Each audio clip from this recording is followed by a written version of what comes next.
He talks green and gold. Look at the eight. This is the Huddle with Bill Michaels. It is the championship weekend edition of the Bill Michaels Huddle. AFC, NFC, good evening. And glad you're with us all throughout the great state of Wisconsin. Stay warm. We got one more kind of cold day. We start to warm up a little bit, and then who knows? After that, we'll figure it out. But nevertheless, no Packers, unfortunately, this weekend, and that's disappointing. But we'll talk some AFC, some NFC. The Bears have a new head coach. The Jets have a new head coach. The Jaguars did not get the head coach that they wanted because he decided, nah, I don't want to go there, which is rather interesting. We have got all kinds of different things to talk about coming up this evening. Mark Scofield, SBNation, you're going to hear about an hour from now. Mike Clemens coming up here in about 30 minutes from now. And Mike and I are going to talk a lot about what was said to the land just south of us down in Illinois today, as Ben Johnson, the offensive coordinator for the Detroit Lions, is now the new head coach officially for the Chicago Bears. And the first sure to be wrong draft board has now come out for the 2025 draft, live and in person in Green Bay, Wisconsin. Mel Kiper with Travis Hunter, the wide receiver in the corner out of Colorado, going first as the best talent out there. And then on down the board from there, we can roll through that coming up here in just a few as well. But good to have you on board today. The thought is that, Green Bay, when it gets to the draft, and I want to answer this question right away because I had a lot of this today when we were talking about the Packers and whether or not they're going to make a move. What kind of a splash, what kind of an offseason is Brian Gutekunst going to cook up? His words basically stating, hey, it's time. It's time to start focusing on championships, which we all agree, 1,000,000%. We all agree on that. So that being said, what is he willing to do to kind of reignite the fan base? I mean, the fan base is always there. Don't get me wrong. But you really want to say, hey, you're putting your money where your mouth is when you talk about championships, about getting serious about championships. Then you say, okay, what's the offseason going to bring? What kind of an upgrade is there going to be? Is there going to be some money spent? You're going into free agency. You're going to make a deal. And we were talking about trades. And everybody has the crosshairs squarely out west into Vegas on Max Crosby. Can Max Crosby, with, on the good side of 30, have about 3 good years in him? Maybe the Packers could acquire him. What's it going to take to do that? I'm sure there's phone calls that are already being, hypothetically made, as we are not into that particular portion of the season yet, but hypothetically made, right? So that being said, what would Brian Gutekunst do? Well, first of all, if he does go in that direction, right, then the first thing it automatically does is it sends the message to everybody in Packer Nation, hey, we're serious. We're going for it. We believe we've got a really good football team. We want you to re-engage after somewhat of a disappointing 2024-25 season. We're ready to go. We're going to put our money where our mouth is, okay? Secondly, and maybe more importantly, it sends a message to the locker room to say, we believe you're on the cusp of something really good. We need to make that move. We need to do this. And that would be the Charles Woodson move that Ted Thompson made. Like, we got to bring this guy in, get him here. If we don't win it the first year, that's okay. Going to get it the next year. But this guy is going to be a guy that's going to be a game wrecker. He's going to put us over the top. He's going to help everybody. He's going to help our secondary. He's going to help Rashawn Gary. He's going to help Lucas Van Ness. He's going to help the guys that we currently have. And that's going to be the way we're going to go about this, right? So those two things come to mind. Now, the question is, would the Green Bay Packers, Brian Gutekunst, say, we're not going to trade a first-round draft choice because we're hosting the draft? We don't want to not have a first-round draft choice on draft night, right? It would be somewhat anticlimactic for Packers fans not to be there. Let me give you a little piece of advice here. 2 things that I've learned over my 26 years of covering Packers football. One is anything related to football, the NFL, and anything that has to do with Lambeau Field, the Green Bay Packers, fans show up, okay? So that you don't worry about, all right? You don't worry about that. The second thing is, if you're worried about the appearance at the draft more so than you are the betterment of your team, you need to get the hell out of the front office. So that's the reason I don't necessarily, as a Packers fan, worry about whether or not the Packers will do the right thing. And who's to say you can't trade a first-round draft choice next year? Maybe you just sweeten the pot. We'll give you a first round next year, and then this year we'll give you a second, and maybe you have to sweeten the pot with an extra pick or something. But that's the way I look at this. There's no way that I'm letting what the crowd may do in Green Bay to dictate how I'm going to run the team. Right? That's just as simple as that. So simple as that. So, I know there was a lot of people today on the live stream that were asking that question. Would you really think Brian Gutekunst would give up a first-round draft choice and not have one on that night? And here's the other thing. Who's to say they don't trade up and into the first round? They could do that. They could trade for a guy like a Max Crosby and say, you know what? We're going for it. We see another guy we like. We're going to trade back up. We're going to trade in. And we're gonna go for it. We're gonna get back in there. I'm good with that too.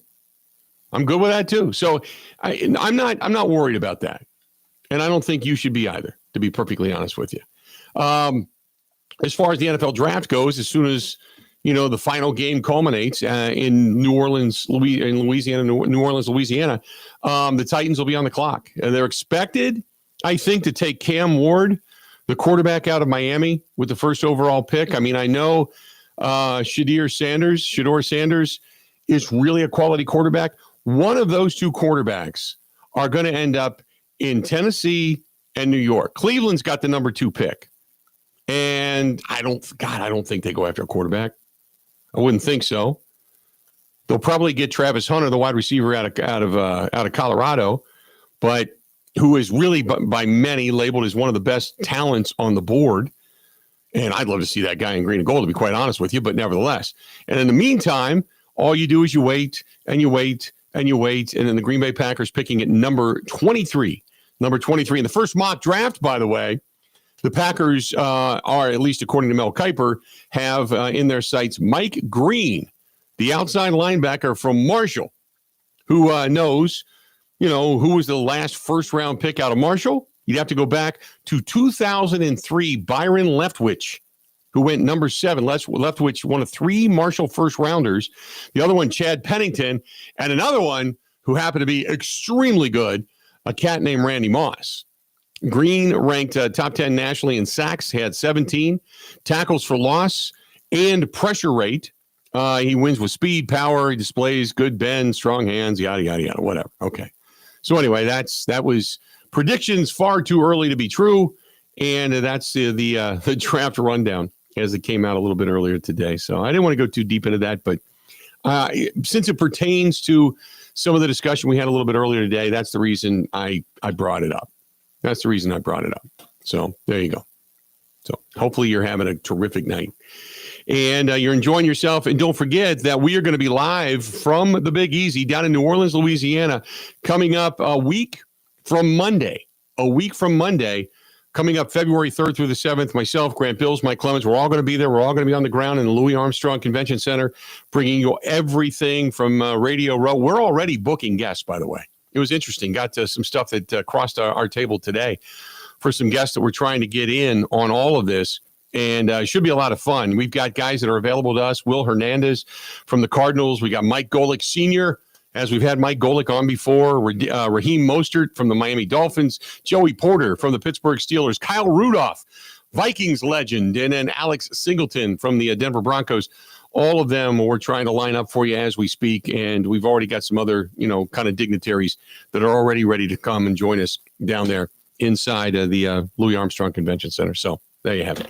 Bottom of the hour, Mike Clemens going to be joining us. Like I said, we'll talk a lot with Mike as Ben Johnson has now taken over. And if you haven't heard it already, you're going to hear it coming back after the break, where we'll give you about 4 minutes of his introductory presser.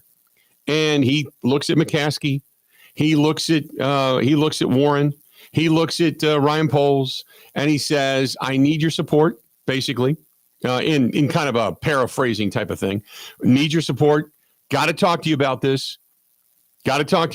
We need everything on the same page. George McCaskey, Kevin Warren, Ryan Poles, we need your support. And then he proceeds to say, and for the last few years, he's enjoyed beating Matt LaFleur twice a year. And he says it with that, I just ate the canary kind of smile. So again, the Green Bay Packers are in the heads of an incoming Chicago Bears head coach. The difference is this guy comes with better chops. Since Lovie Smith, they have not hit on anybody. And this guy comes with a little bit better chops. Now, we know he's a really good coordinator. We know he's hired to fix Caleb Williams, or not necessarily to fix him, but to make him better, make him and get him more comfortable and get him to be a true NFL quarterback and kind of expose the max of his talents. But make no mistake about it, Ben Johnson knows that the top dog in the NFC North for the longest time has been the Green Bay Packers. And the fact that he's enjoyed beating them the last few years, twice a year, beating Matt LaFleur, he knows you're only going to keep the sleeping giant down for so long before it starts to happen again. So he's already got his sights set to say, got to get him now. Got to get him now. Got to get better than them, which is why he needs the support of McCaskey and Kevin Warren and Ryan Poles. So they got some holes to fix down there in Chicago. But between the Chicago Bears and the Green Bay Packers, both of those teams only had one win in the division, and those wins came against one another. So Ben Johnson knows what he's doing. I don't know if he knows how to be a head coach. We'll find out. But as far as an offensive coordinator and a game caller, he knows what he's doing. There you have it. All right, let's do this. We're going to step away. We'll take a quick break when we come back and get some more into this. I want you to hear what Ben Johnson has to say specifically about just what I kind of alluded to and about the Green Bay Packers. You'll hear it. You'll hear it the way he said it, so I'm not paraphrasing anything here. You're actually going to hear it. And then after that, bottom of the hour, we're going to talk with Mike Clemens. This portion of the program brought to you by our friends at the Social House. Thanks to the Social House being a part of the Huddle, being a part of the Bill Michaels Show, and also our Green and Gold postgame show all season long. And back for another year. Yes, back for another year on West Lisbon Road, Menominee Falls. If you're over there heading to that direction tonight, stop in and get the Tiger Burger. Love it. Got some college hoops on the TV tonight. Bucks were supposed to play tonight, but because of the winter storm that they got down in New Orleans, which is where we're going to be in a week and a half, they canceled that game. They postponed it. So they'll make that up at a later date. So no Bucks basketball tonight to go out and watch. But nevertheless, you've got other games on the tube over there, and you can still stop in and get yourself a great burger, a great time, and a lot of fun with great people over at the Social House, West Lisbon Road, Menominee Falls. More of the Bill Michaels Huddle coming up next. Oh, yeah. This is the Huddle with Bill Michaels on the Wisconsin Sports Zone Network.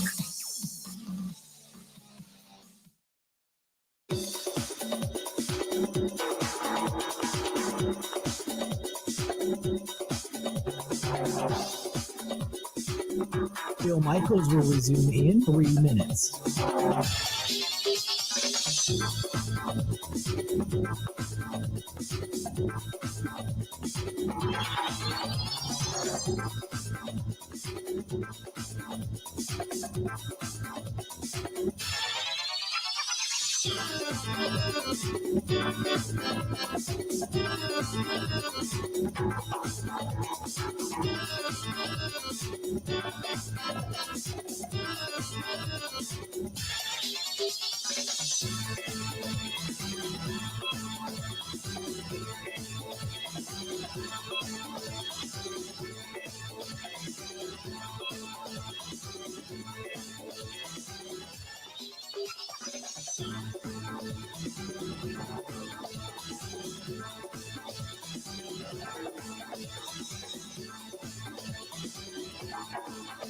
Bill Michaels will resume in 2 minutes.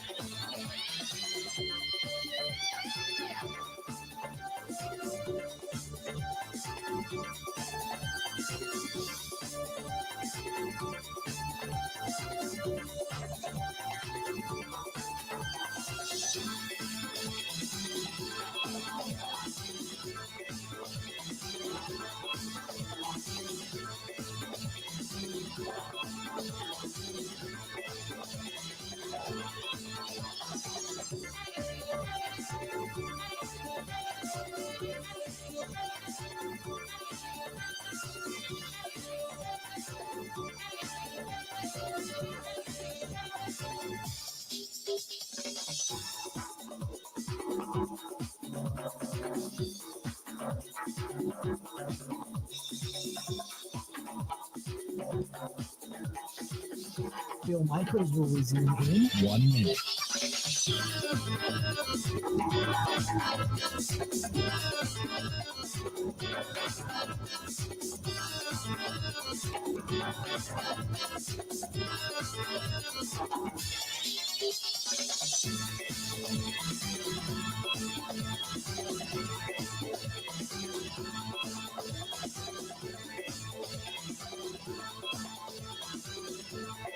Bill Michaels will resume in 30 seconds.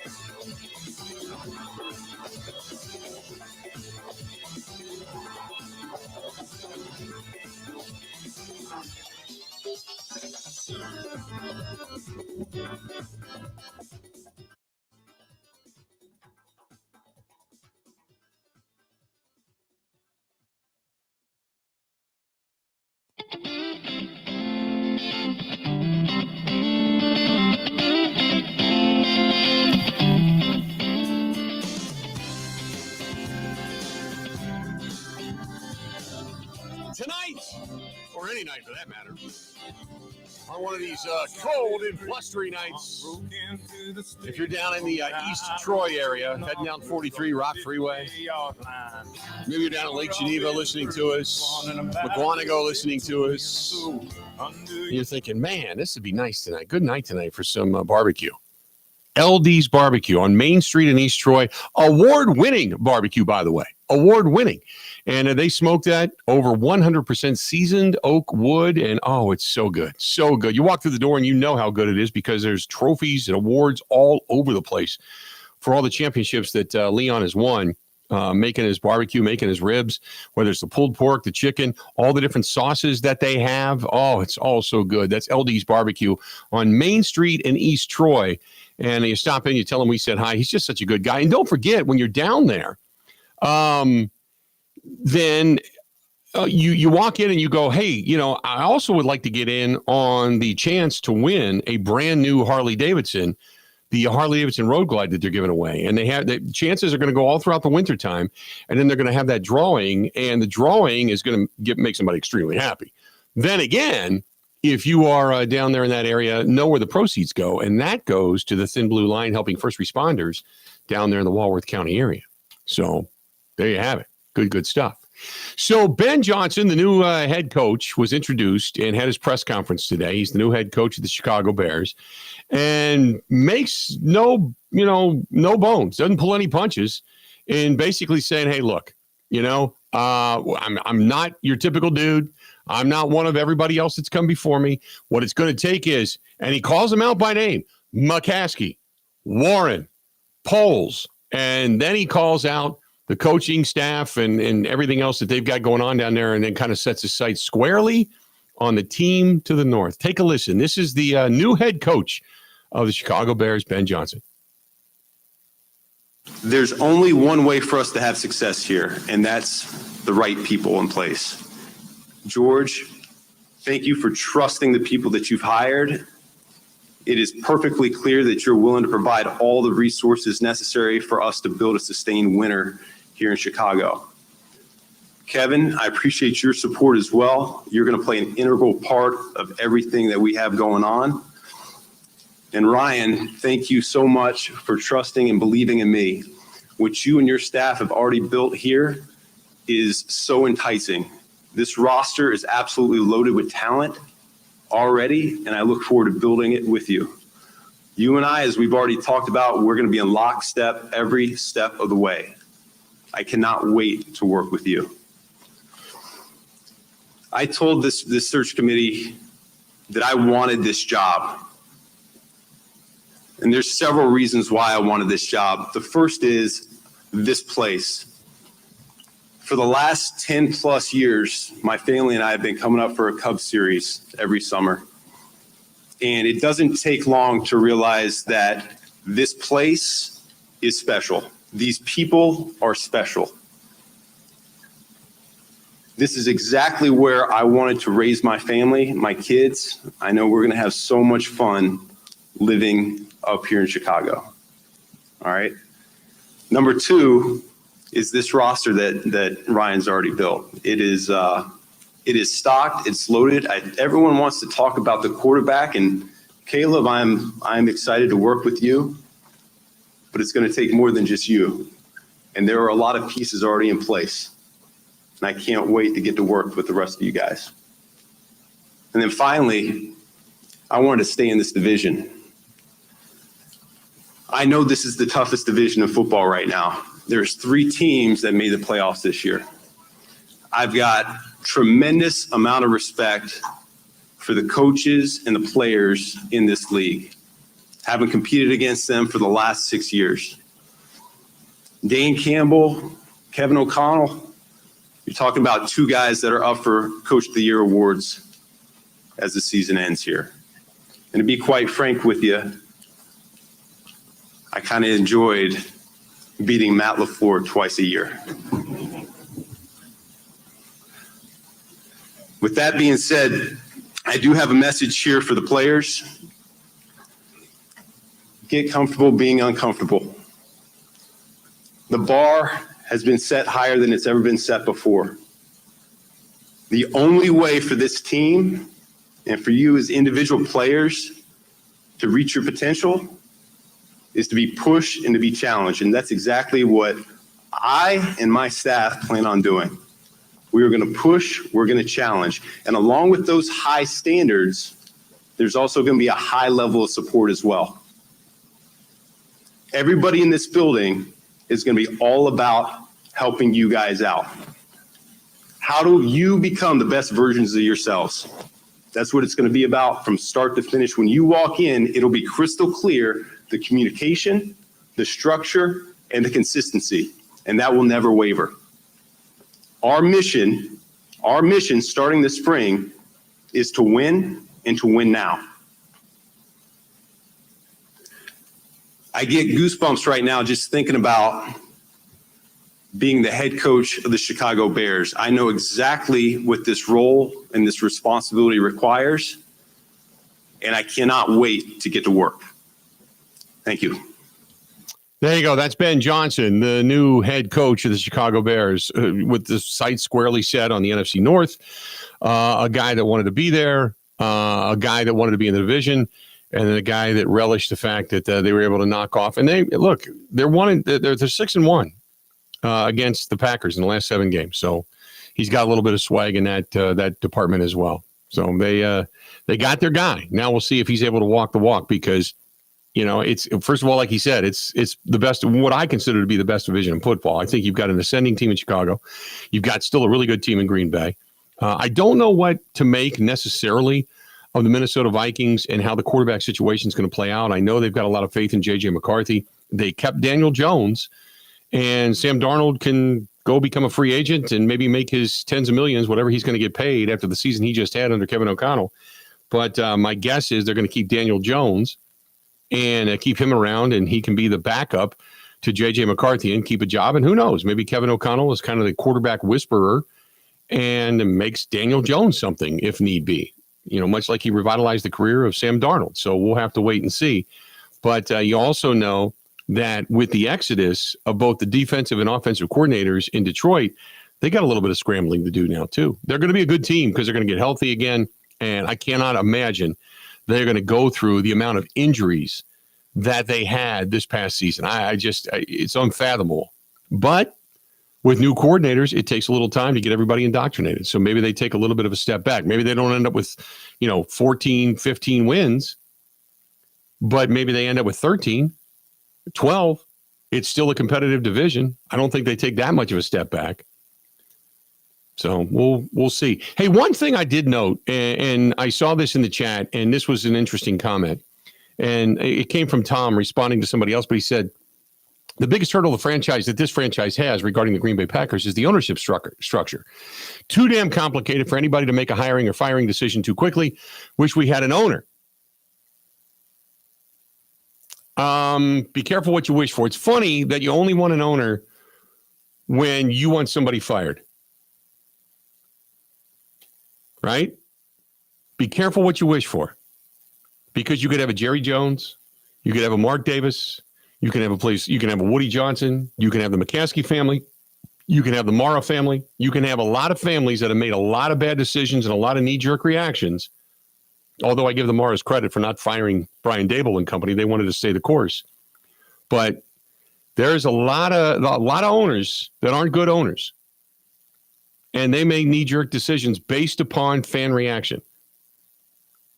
And in Green Bay, they've always believed in the process and steady ship and not get the only time. And it wasn't really knee-jerk. It was more informationally gathering. That I saw them fire a coach when I thought, they're going to give him another year, was Ray Rhodes. Ray Rhodes was a 500 coach. But when you got behind the scenes and you got a chance to sit down and talk with Ron Wolf, Ron said, look, he's a really good guy and really good defensive coordinator, but he does a lot of work to not necessarily on purpose to look busy, but he does a lot of busy work, but he's not getting things done. It's like taking the buckshot approach, hoping that one or two of the BBs actually hit the target. And there's a lot of unnecessary work. It's not organized work, and you need a good organizer to be your head coach. So that was the reason they made the move, even though he's a good guy. He's a good defensive coordinator. Some guys just aren't cut out to be head coaches. So we'll see if Ben Johnson actually is. So there you go. All right, coming up here after the bottom of the hour, don't go anywhere. You know why. Mike Clemens is going to join us. We'll talk with Mike for the next half hour about the Packers, about the Bears, about their place in the division, what's to come. Get into all of that when we come back. So don't go anywhere. We got a lot more of the Bill Michaels Huddle on this Wednesday, chilly Wednesday night, enjoying ourselves. But that's okay. That's what we do on a chilly Wednesday night. We sit back, we relax, we enjoy ourselves a little bit. Sit back, relax, and enjoy yourself, maybe with a nice beverage, nice bourbon, nice whiskey, maybe a cigar. If you're heading down to Nice Ash Cigar Bar, 323 West Main Street, downtown Waukesha. Fine bourbons, whiskeys, big walk-in humidor as well. Sit down there tonight on one of the couches. Sit down there on one of those big comfortable chairs. Have yourself a beverage. Watch a little sports. Or maybe even tomorrow night you go down. Live music Thursday, Friday, Saturday. They've got hookahs down there as well. So big walk-in humidor. So much right there on Main Street in downtown Waukesha. That's The Nice Ash Cigar Bar. Again, 323 West Main Street, downtown Waukesha. Go to theniceash.com. That's theniceash.com. Mike Clemens, next on the Bill Michaels Show. Let we go. This is the Huddle with Bill Michaels on the Wisconsin Sports Zone Network.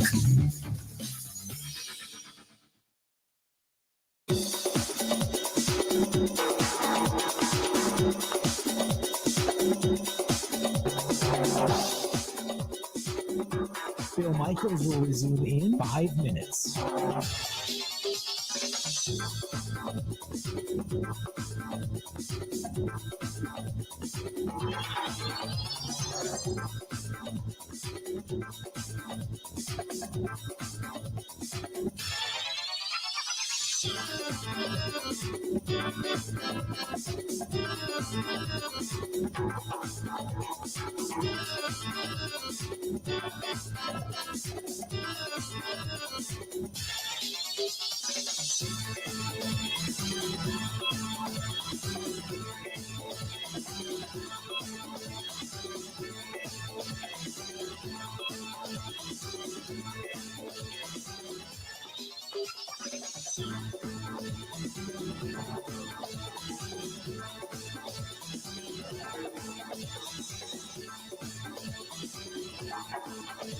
Bill Michaels will resume in 4 minutes.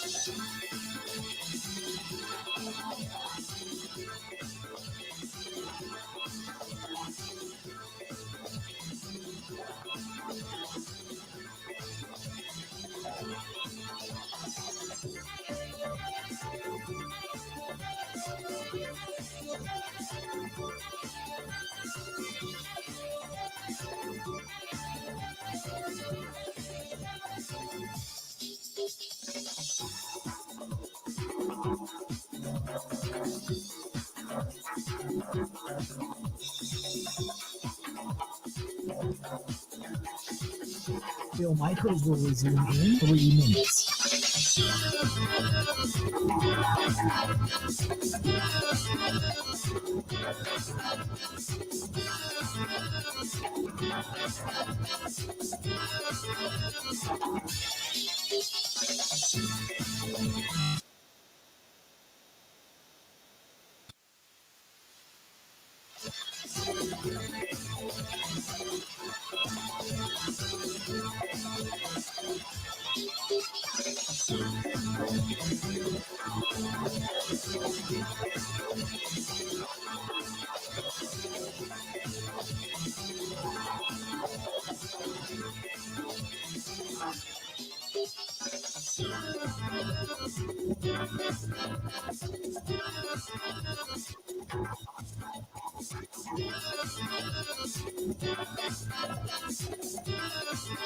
Bill Michaels will resume in 2 minutes.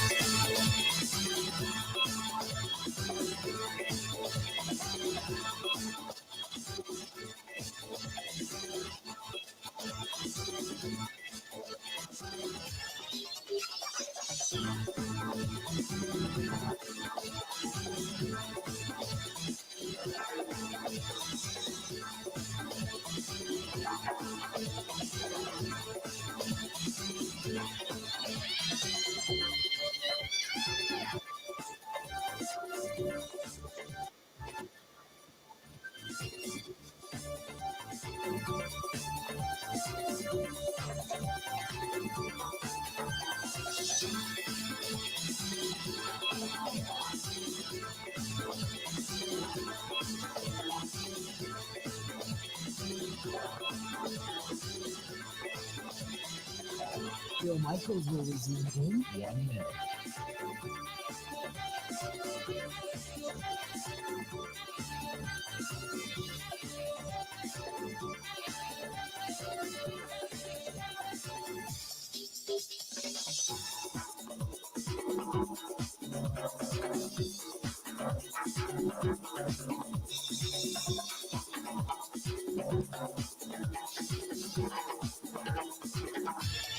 Bill Michaels will resume in 30 seconds.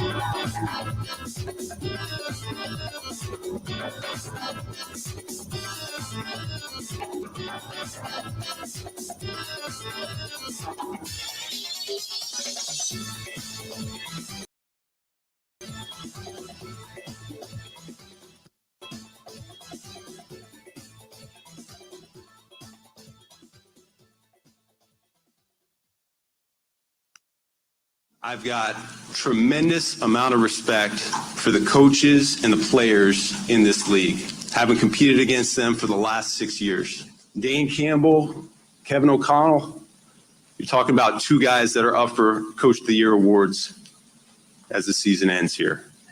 And to be quite frank with you, I kind of enjoyed beating Matt LaFleur twice a year.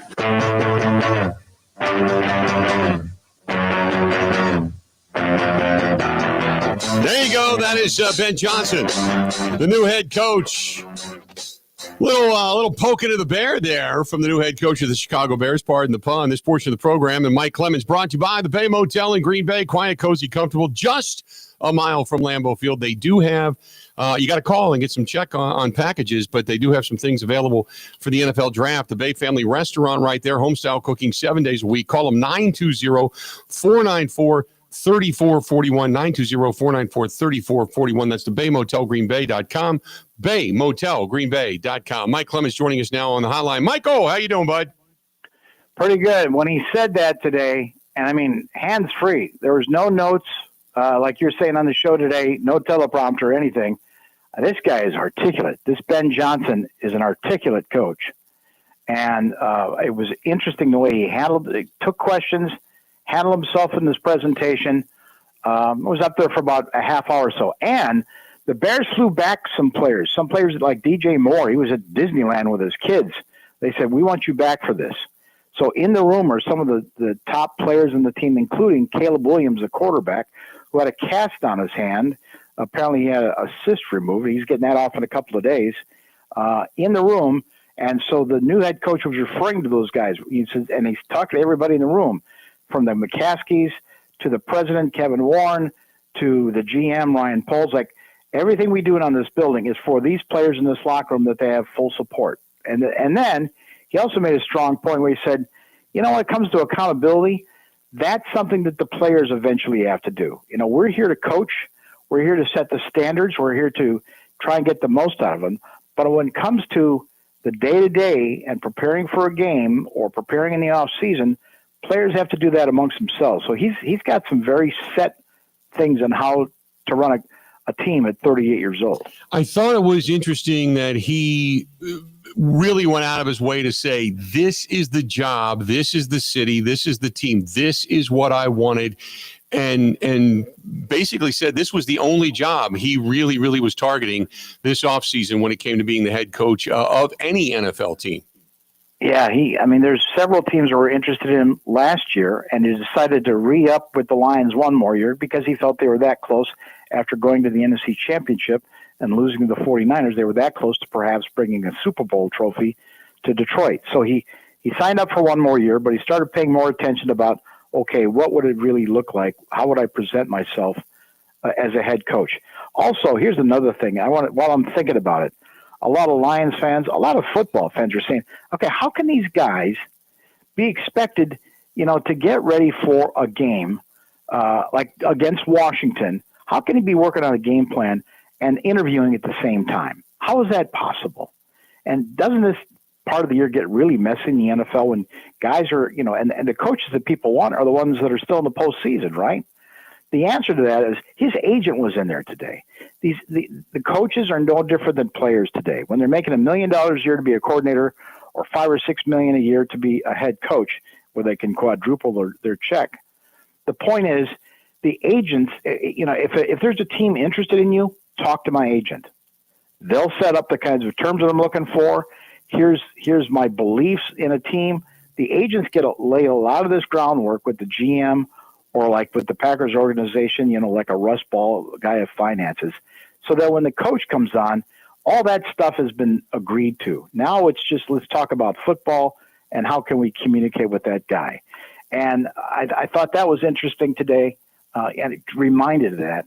And there's also this reporter, Courtney Cronin, who works for ESPN covering the Bears. She did some really good work this past fall with all the transactions that they went through between new offensive coordinator, new head coach, everything that's been going on. And so she asked this question of Ben Johnson today. Ben, over here again, Courtney Cronin, ESPN. You interviewed for a couple other jobs this cycle. What specifically about Chicago tipped the scales in the Bears' favor in you landing here? The people, point blank. The interview process was excellent for me, answered all the questions I was looking forward to, and not to mention the family atmosphere that they clearly outlined was a huge selling point as well. Just having a quarterback, because there's some other teams that don't necessarily have their franchise guy. How heavy did that weigh specific to this opportunity for you? Having a quarterback helps.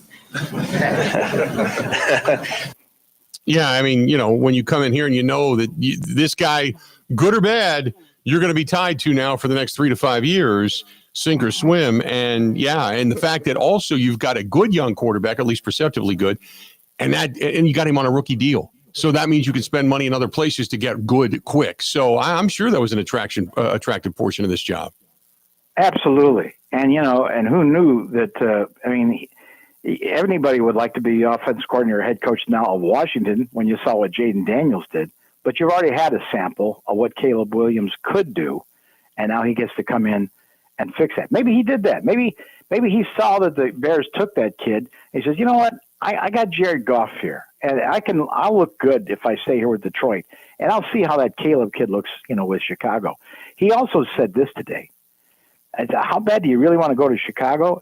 And versus your view of the city of Chicago. My view. I share of.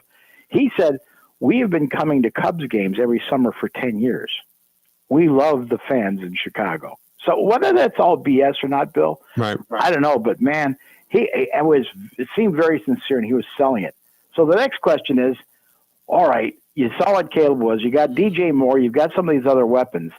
But what do you see what was wrong with the Bears offense? And I'm telling you, over the weekend, when Mike McCarthy was interviewing them, somebody asked him, what do you think McCarthy's telling us? I said, I know exactly what Mike is telling him because he came in this taking over for Brett Favre. I got a Hall of Fame quarterback. I got a team that just went 4-12. I got a brand new GM, and I'm coming in there and telling that GM, we are building this team from the center on out.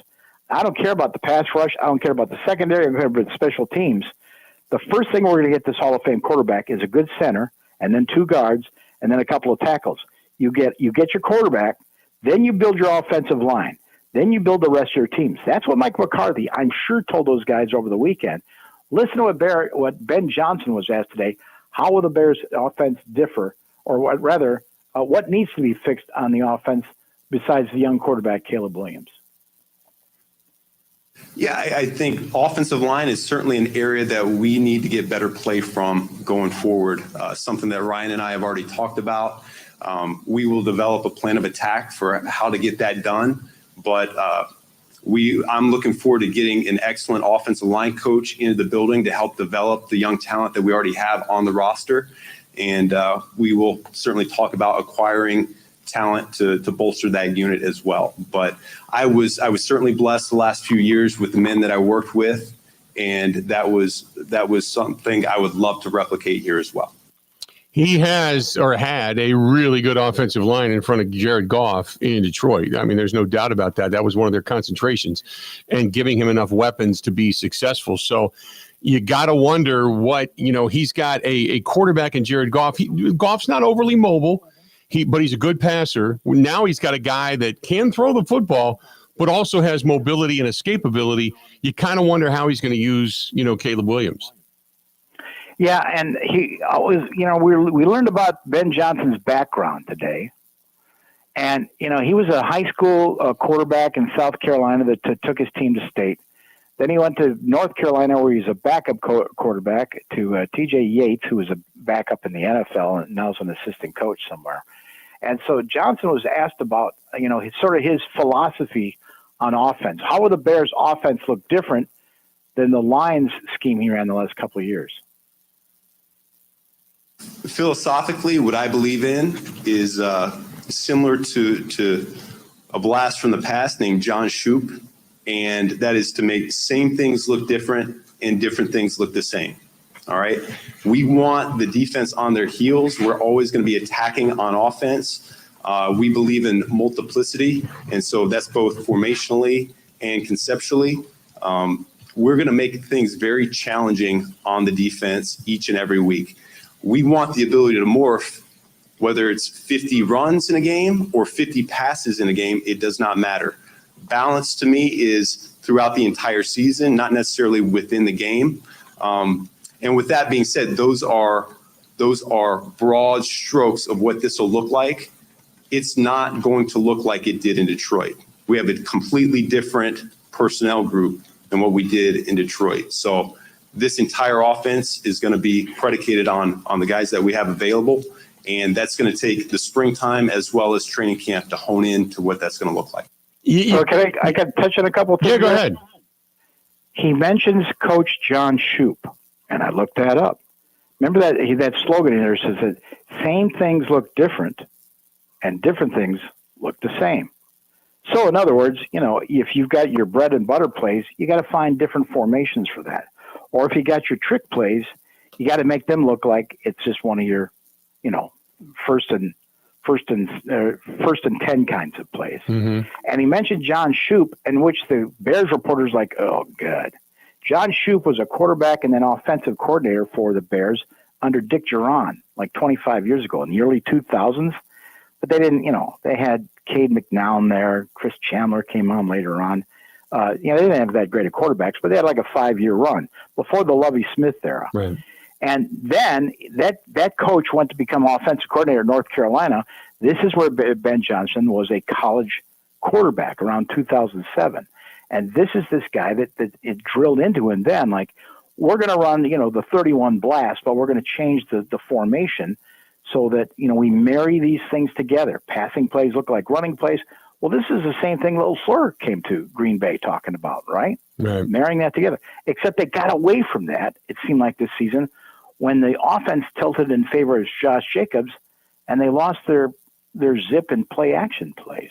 So I thought that was an interesting point today. That's the background where this Ben Johnson guy is coming from. So you're basically lining up under center, shotgun, or whatever, and you're going to run back, and you're going to stumble, you're going to fall down, you're going to act like your wide receivers are stopping their route, and then you're going to have your guy all of a sudden jump to his feet and turn around and throw a touchdown pass like we saw him do against the Bears.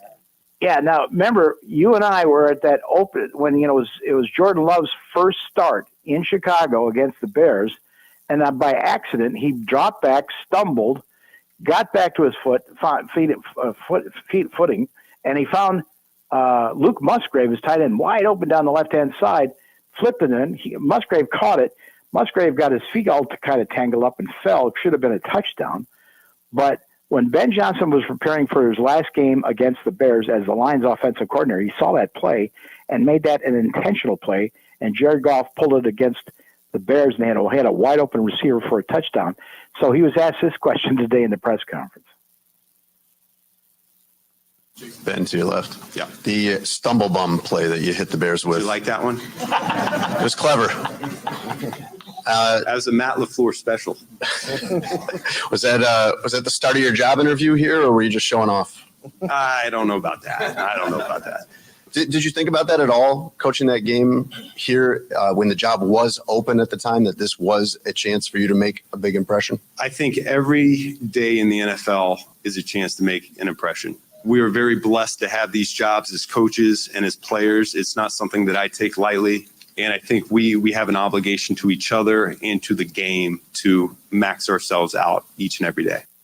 There you go. Let's do this. We'll step out. We'll take a quick break. By the way, everybody's speculating that after his comment regarding Matt LaFleur, that it will be the Bears and the Packers, maybe like Sunday Night Football, to open up the year. And my question is, why would they not go Bears and Lions, with Ben Johnson kind of leaving that staff and and returning maybe to Detroit? But I get it. The oldest rivalry, Bears and Packers. You can go there. Let's do this. We'll step out. We'll take a quick break. We'll come back. Mike Clemens joining us on the hotline. Don't go anywhere. Reminder, Mike and I, Grant, we're all going to be down in the Big Easy, Super Bowl 59, starting the week of February 3rd. So make sure you're tuning us in. We're going to have a lot of fun, and we're going to share it all with you. More of the Bill Michaels Huddle next. Let we go.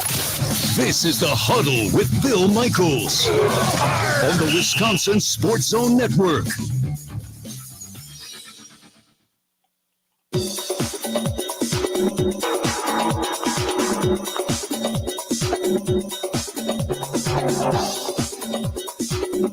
Bill Michaels will resume in 3 minutes.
Bill Michaels will resume in 1 minute. Bill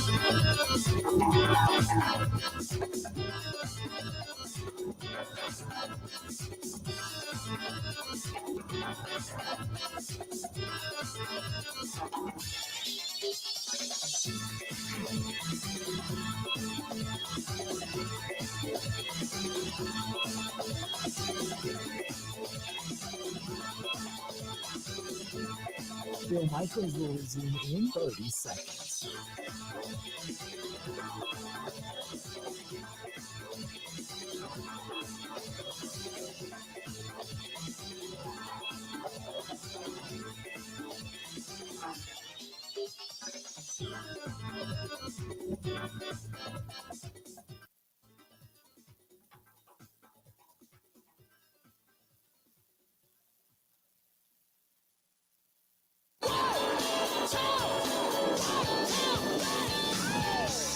The Bill Michaels Huddle on this Wednesday night. How we're looking. The boat show going on as we speak. And don't forget our friends over there at Skipper Buds from Pewaukee.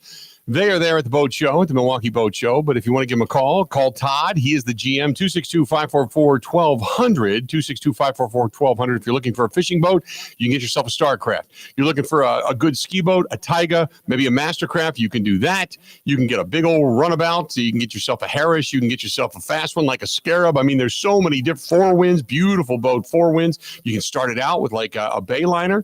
Maybe you want to go all the way up to a cruiser yacht. They've got something for everybody. And that is our friends at Skipper Buds. Call Skipper Buds and call Todd, 262-544-1200, 262-544-1200. And this summer, get yourself out there on the water. Our guy, Mike Clemens, joining us on the hotline. And Mike, so look, so Ben Johnson gets the job in Chicago. We thought maybe they would go in the direction of Mike McCarthy. Now what for McCarthy? Well, I hear McCarthy could interview with the New Orleans Saints. And, one of the things I thought about with the Bears is, Lovie Smith came to Chicago. He made a similar statement. He said, we're going to go to a Super Bowl. We're going to build a big defense, and we're here to beat Green Bay. And he was pretty competitive, and he did get them to the Super Bowl, and he had a great defense with Urlacher and Charles Peanut Tillman. But unfortunately, he got stuck with Rex Grossman as a quarterback. Mm-hmm. He had Devin Hester on that team as well. Lost to Peyton and the Colts. And then, they came in with John Fox, who really just came and stole money from Chicago. He was kind of burned out after his runs with the Panthers and with the Broncos. And then Mark Trestman, an offensive guy who was just a nerd. I mean, just a weird dude for 2 years. Matt Nagy, potentially will be a head coach again someday. And then they went through the Eberflus thing. They brought in Mike McCarthy, and I can't believe it's already been 5 years since McCarthy has left Green Bay after taking a year on the beach and did his contract with the Cowboys. And it made me think of some of these times from 5 years ago when McCarthy was asked, on the NFL Network about what was his relationship like with Aaron Rodgers all those years. The question you got more than any other was about your relationship with Aaron. Mm-hmm. When you take a step back and you think about how long of a relationship that is and what you were able to accomplish, the long conversations, particularly in the early years, you miss those things, the Thursday meetings where, you knew it was going to be an hour, but it always turned into a, life experience meeting. And those are great moments that, that's the stuff that you really miss. He, obviously getting let go from Green Bay, it was a little, was his first big coaching job when it came to head coach. And that was tough for him to leave the way everything went down. Yeah. He hated that he got cut, in the middle of the season. And, when he talked about those Thursday meetings, that was something Aaron Rodgers put together. Remember, about a year or two into McCarthy being there? He said, I need more time with you. I have a feeling those 1 hour sessions turned in more like today's Pat McAfee sessions where he starts talking about books and life and all that. Right. And, but he needed someone to talk to him. McCarthy said, yeah, we'd give him an hour on Thursdays if needed. But this next cut this reminds me, even though we don't have to pass a hat, okay, Mike McCarthy's done just fine. He's made another 5 years of multi-million-dollar contracts. But listen what it means to this guy to still be a coach. It's interesting. It's a very selfish profession. coaching in the NFL. I think that's a given. But what I found through this transition is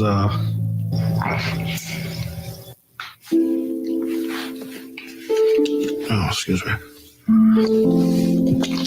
What I found is our family needs this, I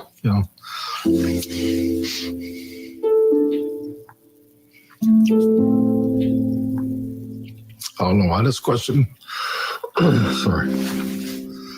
We need to do this. So this is something that I feel like just because everything has happened, and this will be a great opportunity for us.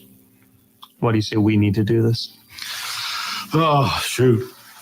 I just think it's how you handle, things in your life. It's this, coaching this league's a way of life, and you think it's a way of life for it's for your whole family.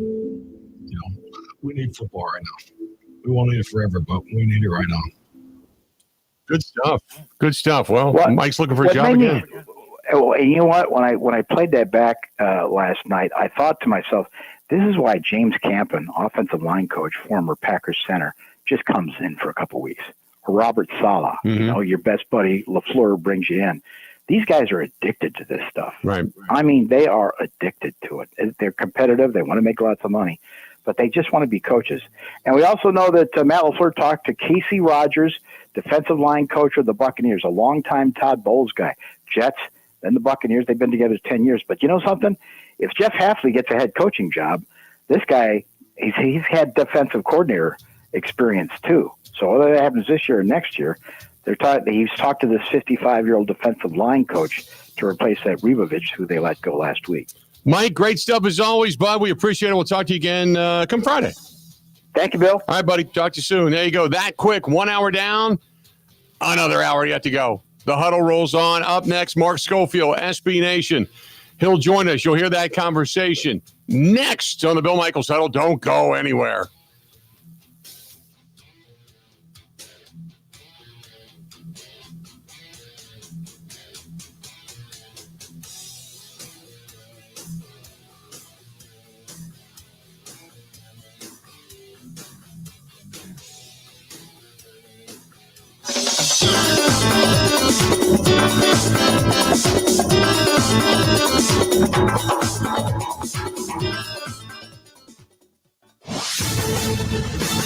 This is a Wisconsin Sports Zone update. Well, the Packers are continuing to put in work filling some vacancies on their coaching staff. The one where most of the reported interviews have taken place is along the defensive line. They'd already interviewed Jets defensive line coach Aaron Whitecotton and Buccaneers defensive line coach Casey Rogers. They have since also added former Bears defensive coordinator Eric Washington to the list of interviewees. Green Bay also must replace QB coach Tom Clemens, who retired. That hire could come from within the organization. Turning to the Badgers, they introduced new offensive coordinator Jeff Grimes yesterday. Comes from Kansas, but also has coordinator experience at Baylor and BYU. Wisconsin going to be adjusting the offense from the air raid that former coordinator Phil Longo installed to a more power run game style that fans are used to. I believe when you can run the football, then you can do anything. If you can't run the football, then it limits your ability to do a number of other things. But if you have the ability to run the football and run it effectively week in, week out, then it puts enough pressure on the defense that it allows you to do a lot of other things. And Wisconsin returned for winter workouts this week. That included more than half of their incoming freshman class. Rural Mutual Insurance, keeping Wisconsin strong. Rural Mutual is the #1 farm insurer in Wisconsin for a good reason. As a company founded by farmers, they understand the ag industry and its challenges. Local agents offer farm families the best advice and personalized coverage. Visit ruralmutual.com to find an agent near you. Rural Mutual Insurance, keeping Wisconsin strong. Well, the Bucs are in New Orleans. It's where they're going to take on the Pelicans tonight. Milwaukee reached the midway point of the season with a 24-17 record, sitting fourth place in the Eastern Conference. Tip tonight is at 7. And Wisconsin back home after seeing their 7-game winning streak snapped at UCLA last night. They'll be back in action on Sunday when Nebraska visits the Kohl Center. With this Wisconsin Sports Zone Network update, I'm Zach Heil.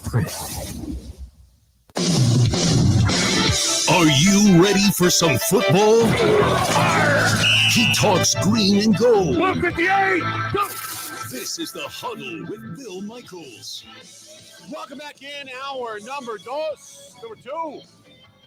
Number two, as the huddle rolls on this frigid Wednesday night, we've got the AFC and the NFC Championship games almost upon us coming up this weekend. Looking forward to that. We'll go through those games, make some picks coming up here in just a little bit, and we'll talk a lot of NFL coming up here in a moment. We're going to be talking with Mark Scofield, SBNation. He's going to be joining us. Packers, obviously, getting ready for their offseason. You've got draft charts that are starting to come out and picks that are starting to kind of come up, who the Packers may or may not grab. You've got all of that going on right now. Obviously, you're going to listen a lot for trade rumors and who wants to go where, and all these unsubstantiated things are going to start to come out. We still have 4 teams that are looking for coaches. You're still looking for somebody. Well, the Jets hired their guy. You've got Jacksonville. You've got the Saints job. You've got the Raiders job, and there's one more out there. I forget. The Saints, the Jaguars, the Cowboys. How could I forget about the Cowboys? How about them Cowboys? They're still looking for a head coach too. So maybe they're looking for somebody that's currently, participating in this weekend's games. As you've got 2 really good ones on tap. You got the NFC Championship game where you've got the Washington Commanders with a 6th seed, the wild card, going to the Lincoln Financial Field to take on the number 2 Philadelphia Eagles, and then the big one that everybody's talking about and paying attention to, and that is the fact that you've got the Buffalo Bills on the road at GEHA Stadium taking on Patrick Mahomes and the Kansas City Chiefs. The Chiefs trying to get themselves a 3-peat, back-to-back championships. Can they do it? So great stuff. Let's do this. Let's bring him in on the hotline. Our guy, Mark Scofield from SBNation. Mark, how you doing today? I'm doing well. Bill, how are you today, sir? I'm good. It's cold. It's bitterly cold here, but I know it's snowing right now. We saw it yesterday. As a matter of fact, I went to Earth Cam, and I tuned into Bourbon Street where I was watching it snow, 10 inches of snow, and people are like sledding up and down the middle of Bourbon Street, which I found amazing. But in 2 weeks when we get there, it's supposed to be in the high 60s. So I'm excited about that. But as far as the postseason goes, Packers are now out of it, and we've heard from Matt LaFleur, we've heard from Brian Gutekunst, the general manager, who says we now need to really emphasize championships. And when general managers say something like that, give me your first thought. When a general manager says, yeah, it's about time, though, we really emphasize championships, what does that say to you?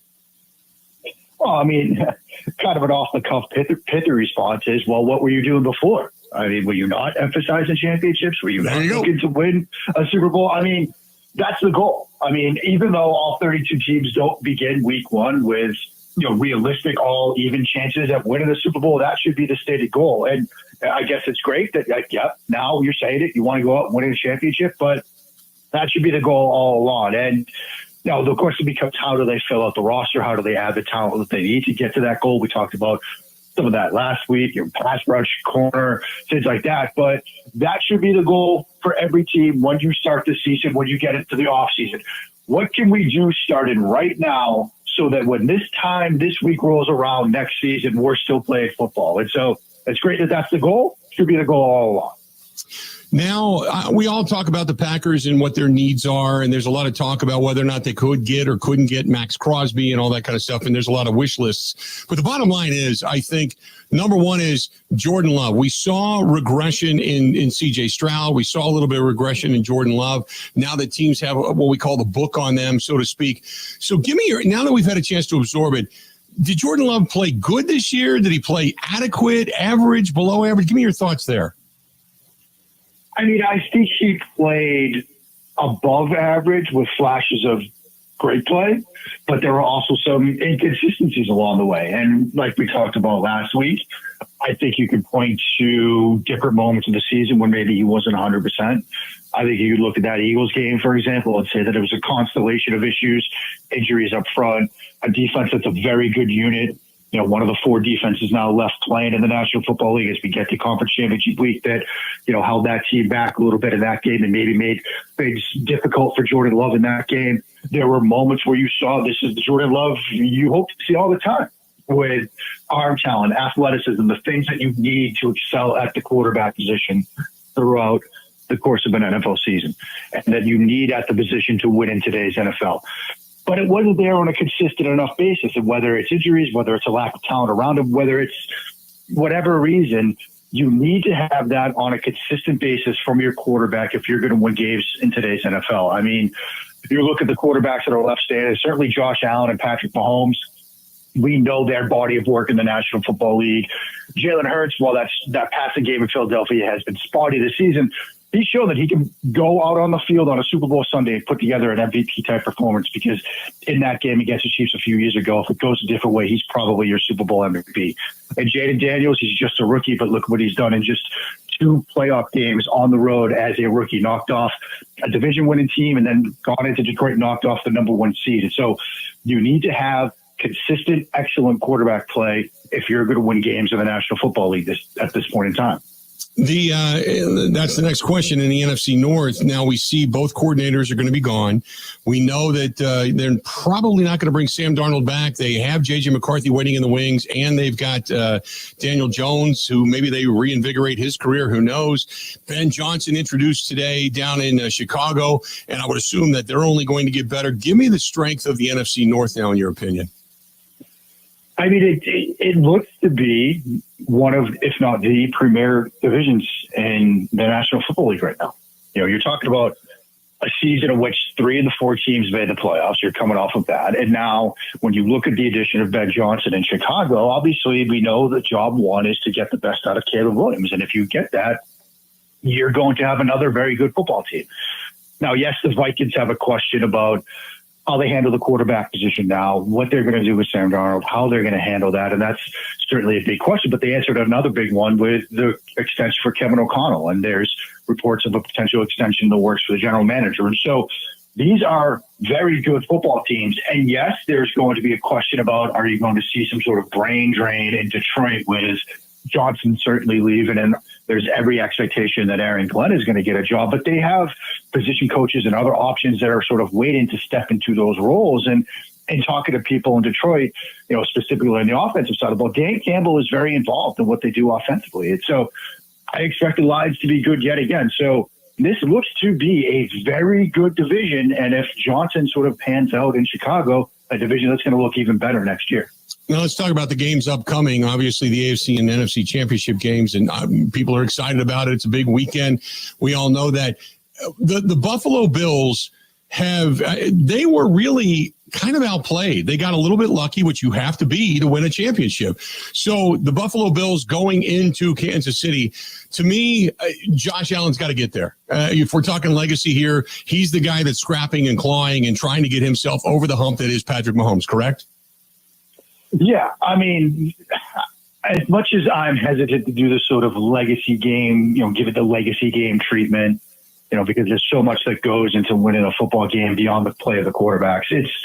It's clear that that's how, by and large, this game will be viewed from Josh Allen's perspective, and from the outside perspective in the media looking at Josh Allen and the arc of his career. He may go on this season to win MVP, but if they don't get to a Super Bowl, there are going to be those questions that have come about other quarterbacks in the past. And this was a sort of question about the Bills going into this season was, you know, had their window closed? Did they miss out on an opportunity to win a Super Bowl with Josh Allen? Now he's gone out and behind a very good offensive line, they've put together an offense that can score, that can do enough to win games, even like like you just sort of said there. It's not like they played lights out against Baltimore, but they did enough to win.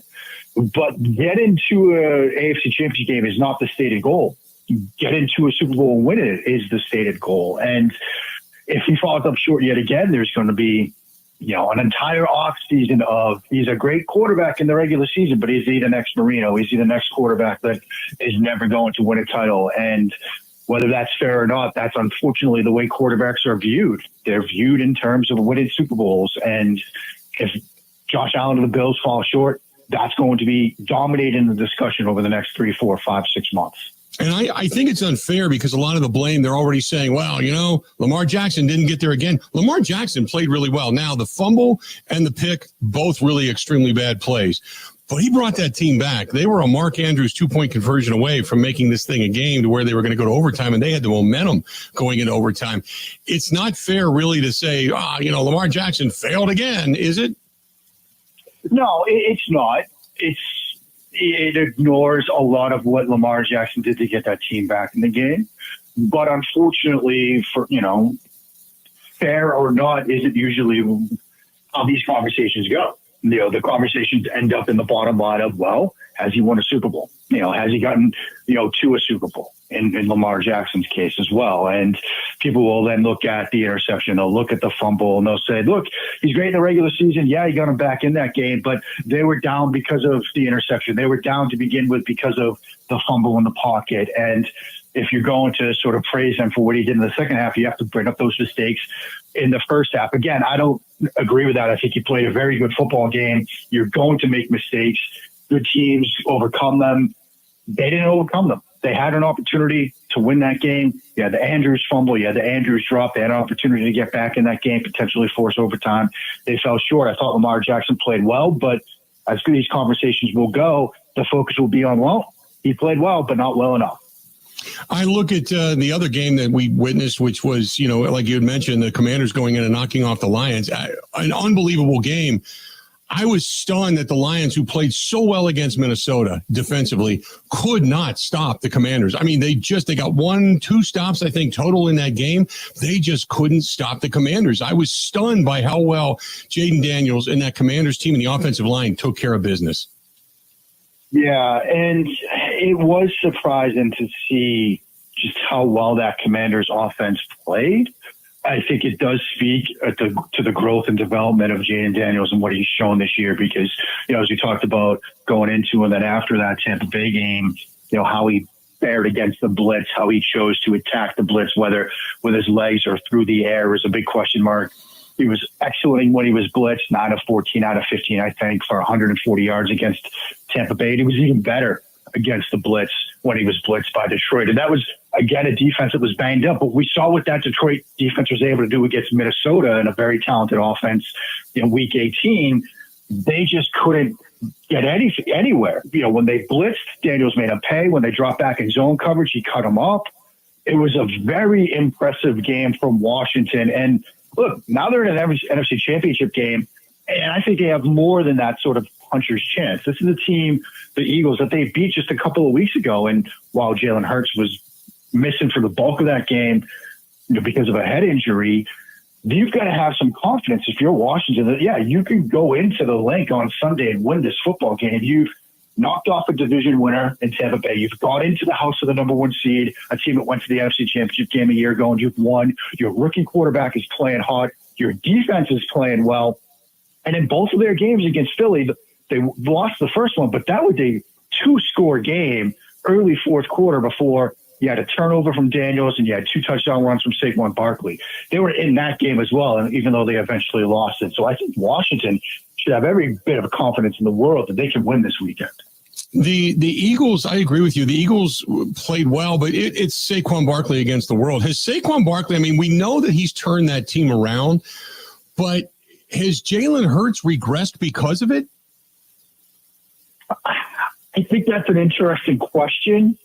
I don't know if that's – I think it's more of the regression in the passing game is in part a byproduct of the offensive line and Saquon Barkley and the success of the run game because nobody runs the ball more than the Eagles. Run-pass ratio is through the roof because they know that they will have success running the football. They know behind that offensive line, which is a thin of beauty to watch every week, they're going to get plays blocked up. And on the rare occasions they don't, Saquon has that ability to still turn it into a 12, 15, 25 game because of his talent this year. And so I think the fact that they've leaned into that maybe means that they've allowed themselves to be more conservative in the passing game. And we've talked about this season. They've almost coached, it's as an outside observer, it looks like they've almost coached Jalen Hurts to the point where, look, if nothing's there, or if you have even the slightest shadow of a doubt in your mind that this could be a bad throw, just throw it away or do something else because our offense, our run game, and now our defense are all so good that we don't need you to take any risks, let alone any unnecessary risks. And sometimes that just impacts your play as a quarterback to the point where you're not even attempting to make throws that you probably should make. You're not making throws where a receiver is NFL open. You're just to that point where I don't need to chance this. Everything else around me is so good. And so the passing game, in a sense, might have taken that step back because, like you said, this offensive run game is so good. This defense is so good. They don't need to take any risks in the passing game because of everything else around, the offense, defense, special teams. Everything else is playing so well. There's no need to take any risks. Talking with Mark Scofield of SB Nation, at Mark Scofield over there on X and Twitter.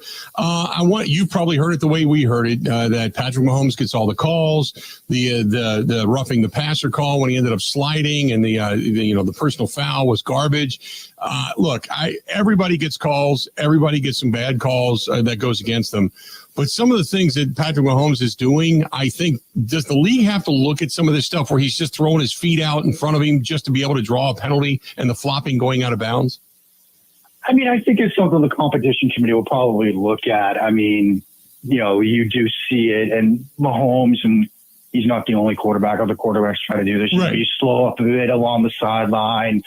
You wait to slide until the last second, and by that point, a defender's already launched towards you, and then you get, the personal foul penalty on a defender. And I know, defensive players, defensive coaches are growing more and more frustrated with it. And it's a difficult thing to balance. You understand why the league, look, you've got the face of the league, perhaps, in Patrick Mahomes and other quarterbacks that, if a team loses, say, Patrick Mahomes or Josh Allen for an extended period or perhaps the season, they might be sunk as a team that year. And so you understand why the league, you understand why some ownership might say, look, you have to protect our franchise players like that.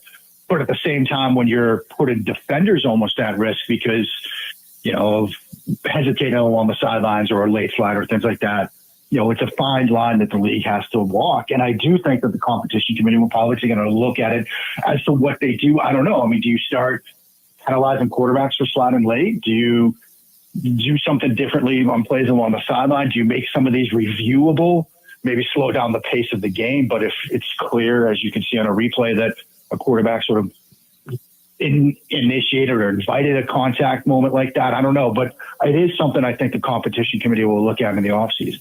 Out of this weekend, biggest story in the NFL heading towards New Orleans. Now, I know we can talk about a three-peat. We can talk about a rookie possibly taking a team to a Super Bowl. We can talk about the Eagles getting back there after a year off, so to speak, and a failure the last time they were there against Kansas City. We can talk about the Buffalo Bills and that long drought. What's the big story you're kind of looking for going down to New Orleans?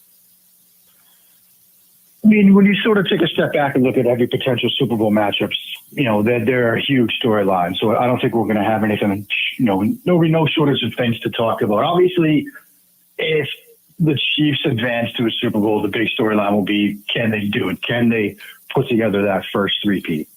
We haven't seen it before, so that makes that an interesting storyline. And out of the NFC, if the advances, I think it's going to be an interesting referendum on the NFL writ large. We have been living through this era of the passing game being king. But if you have a team that is run first, led by a running back, relying on their defense and questions about their passing game, winning a Super Bowl in today's NFL, does that really, we know it's a copycat league. Do you see more teams lean into that next year? And then I think if Washington gets to the Super Bowl, I think it's just a tremendous story of, sort of turning a program, a franchise.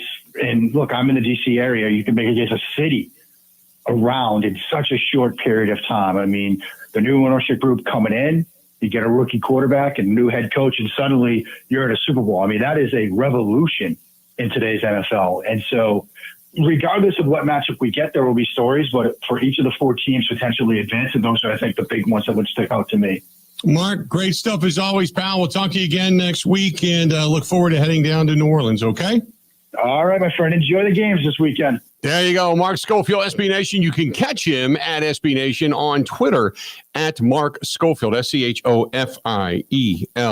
That's at Mark Scofield. Again, NFL analyst for SB Nation. Always great to talk with him. When we come back, we'll kind of roll a little bit around the NFL. We talked about the open coaching jobs and a couple of questions about one of the coaches that are still out there from some Packers fans, and I'll give you the latest when we return. Don't go anywhere. We still got a whole lot more of the Bill Michaels Huddle coming up. This portion of the program brought to you by our friends at J&L Tire and Service Center. They are the best out there in Johnson Creek. If you're driving on 94 east or west and you look north right there at the Johnson Creek exit, you can see it right off of the exit, and that is J&L Tire and Service Center. Whether it's a minivan or a great big 18-wheeler big rig, they can help you out either way. They've got the facility to do it.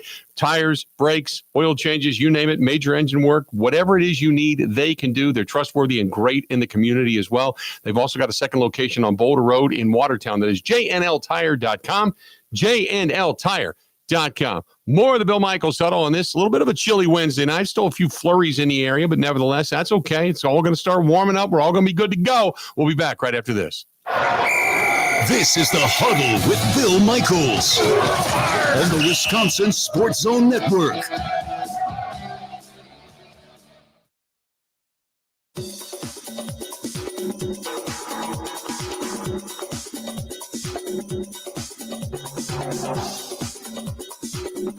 Bill Michaels will resume in 3 minutes.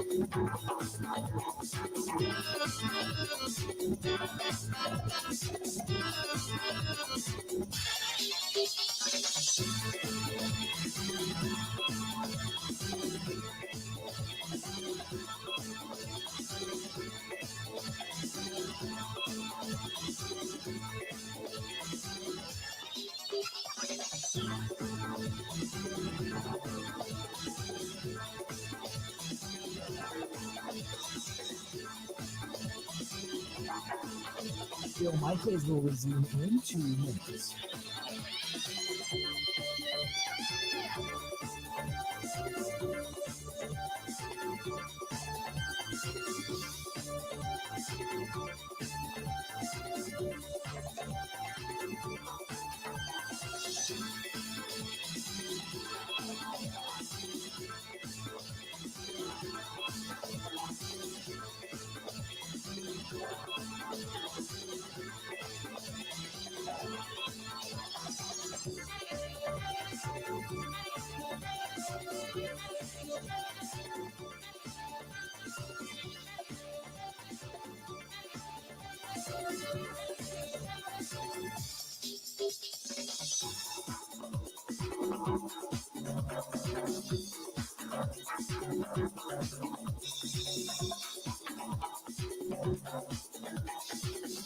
Bill Michaels will resume in 1 minute.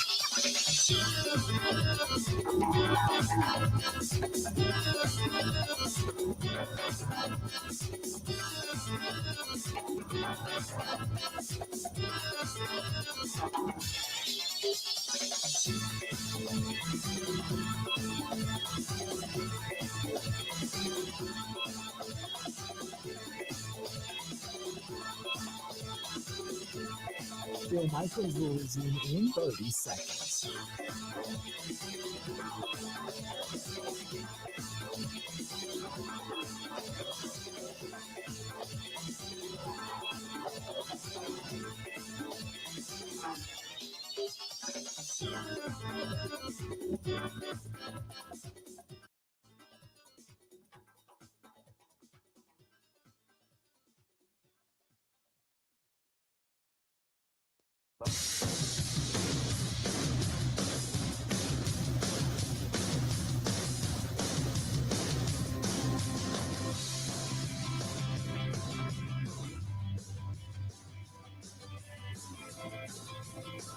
Great to have you back. If you're out and about, maybe this weekend even, going to go out and watch some of the AFC and the NFC Championship game, great place to do it. It's like a sports memorabilia museum, and that's DJ's Goalpost on Appleton Avenue in Menominee Falls. A tremendous place, good pizzas, really good food, but more so just a great owner in Don who's fantastic. His staff is awesome, but you just walk in and it's just like sitting in a museum. It really is. When it comes to sports memorabilia, it is the quintessential sports bar, that's for sure. And it's a good hometown pub too, with great prices and specials all the time. But DJ's Goalpost on Appleton Avenue in Menominee Falls. Stop in, tell Don and the whole staff that we said hi. They're really, really good people over there. Okay, with Ben Johnson now going and being hired, and then Aaron Glenn is now hired by the Jets. So that leaves coaching candidates floating around out there. So this is kind of where things stand right now. Now, I know that there was some talk about Liam Cohen, who was going to be the Jaguars guy. And if he didn't take the Jaguars job, he was going to go to the Raiders. Well, in case you didn't know, Liam Cohen went back to the Tampa Bay Buccaneers. And he signed to be the highest paid coordinator in the league. So, I don't know specifically what he's making, but it's over $1 million. I'll tell you that. That's for sure. So Liam Cohen went back to the Tampa Bay Buccaneers and signed a new contract with them. He took a look at the Jaguars job and said, nah, baby, nah. So now who does that leave? It looks like Robert Saleh, who flew down to Jacksonville today for a meeting tomorrow with Shad Khan, Trent Baalke, and some of the other front office people, he has kind of emerged as possibly the front man now for that job, which, okay, let me kind of backtrack on this, because we were talking before about, let's say Jeff Hafley should interview and get a job, right? Because Jeff Hafley interviewed with the Jets. Now, he's not getting the Jets job, obviously, but maybe his name's being kicked around there a little bit more. And then if Hafley would leave, would Robert Saleh decide to become a defensive coordinator and come back with his friend, Matt LaFleur, in Green Bay? Okay? So follow me on this. So Saleh right now appears to be the front runner for the job down there in Jacksonville. That leaves some other jobs that are open. It's a weird dichotomy right now in Cowboy land. Out of nowhere, Brian Schottenheimer's name has popped up as a, quote, down there, if you read it, serious candidate. Now, nobody, from what I understand, nobody else anyway, was talking to Brian Schottenheimer about being a head coach. So they've got interest in him. They're going really slow. They didn't get Ben Johnson. They didn't get Aaron Glenn, the two most coveted candidates in the coaching pool. As a matter of fact, I don't even think Jerry talked to him. So as a matter of fact, one of the publications down in Dallas said it's malpractice of the highest order, and it proves that Jerry Jones cares more about maintaining his own control of the franchise than he does winning. So there you have it. The other guy that they say they could be targeting could be Cliff Kingsbury, who is currently the offensive coordinator for the Washington Commanders, who are playing in the NFC Championship game this weekend. So that could still be something that's floating around on Jerry's radar. In the meantime, you've now no Ben Johnson, and that's kind of who they were thinking about in Las Vegas, Tom Brady and company. So their second prize to all of this apparently might be Pete Carroll. Liam Cohen was a guy that they were talking about out there, but he's now gone and signed back with Tampa Bay, so you got to assume he's not going to go to the Raiders. But now Pete Carroll has emerged as a guy that, at his age, still getting it done, I guess, now that they got John Spytek in as a general manager. So now we'll see. We'll see. But they were targeting Ben Johnson, but Ben Johnson never really got out of Chicago because that was a job that Ben Johnson really, really wanted, and he was closing in on. So that leaves the other job that's open, which is the Saints job. Now they're talking about Bill's offensive coordinator, Joe Brady. Could Joe Brady become the next head coach down there for the Saints? So he come a long way in a very quick time, as being a Saints assistant back in 2018, and then became a big time, obviously, offensive coordinator, and doing a lot of great things with Josh Allen. There's also the Miami Dolphins defensive coordinator, Anthony Weaver, who's also one of the front runners down there. Mike McCarthy is another one that they've talked about, one of the more divisive names in the search. McCarthy would be the most exciting hire for sure, but he would also be one of the more proven hires down there in the Big Easy. He's he's really close, let's be honest, to Sean Payton, because Sean Payton went down there and never came back, so they hired Mike McCarthy. You know, because those two guys were kind of intertwined with the job in Green Bay. He's won a Super Bowl, but fell on hard times having to deal with Jerry Jones and the Cowboys. So all of that right now is kind of moving around. And also the Saints have Cliff Kingsbury on their radar as a possible head coaching candidate.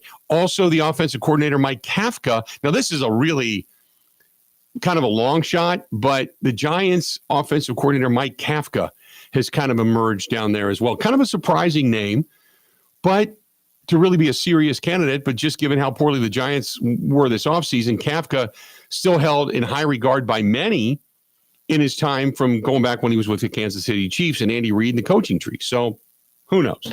But that's where all the coaching things lie right now, and how in a big kind of grand scheme of things it can play back to in connection with the Green Bay Packers and what they have going on. So there you go.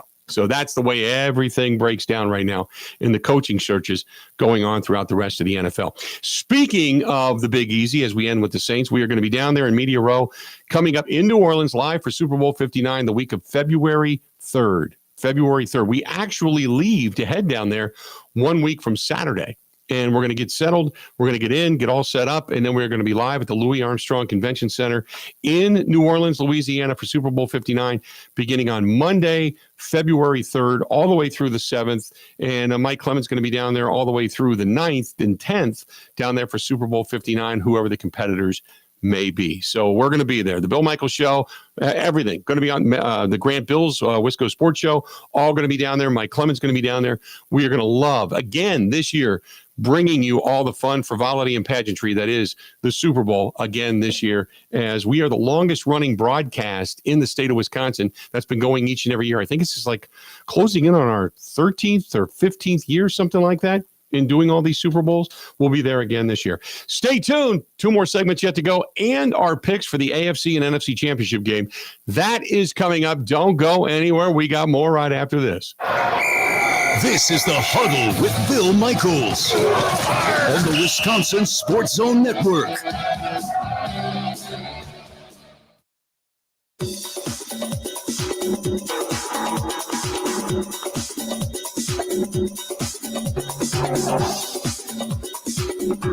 Bill Michaels will resume in 5 minutes.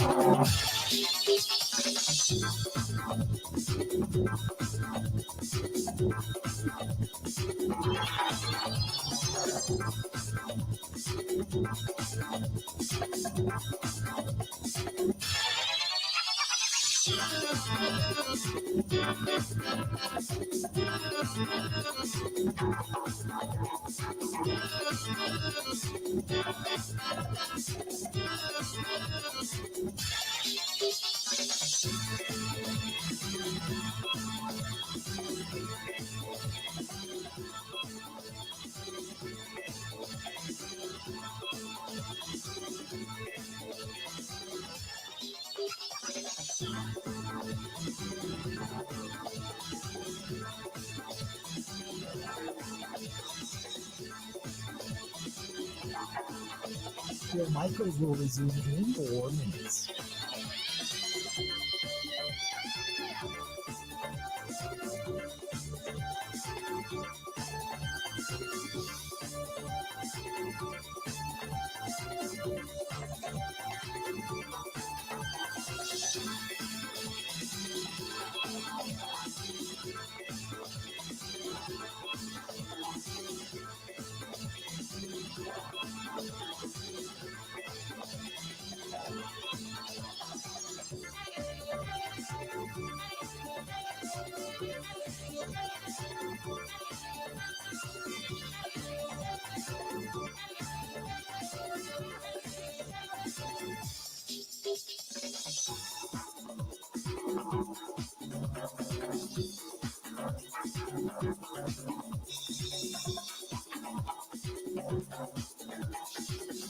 Bill Michaels will resume in 3 minutes.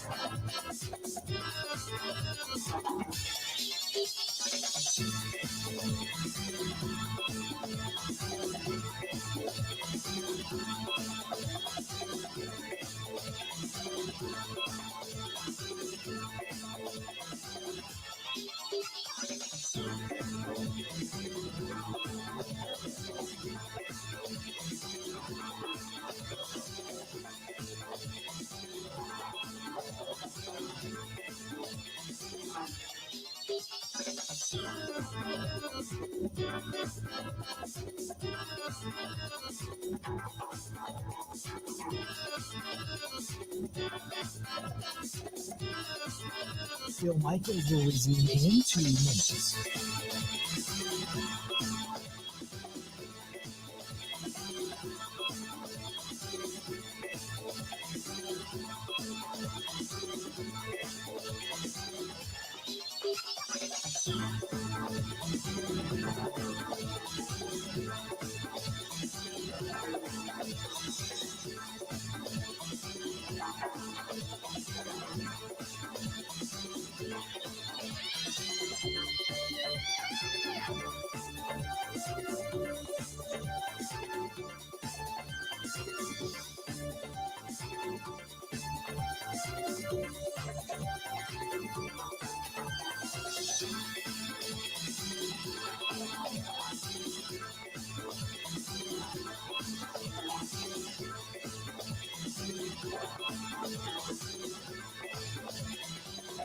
Bill Michaels will resume in 1 minute.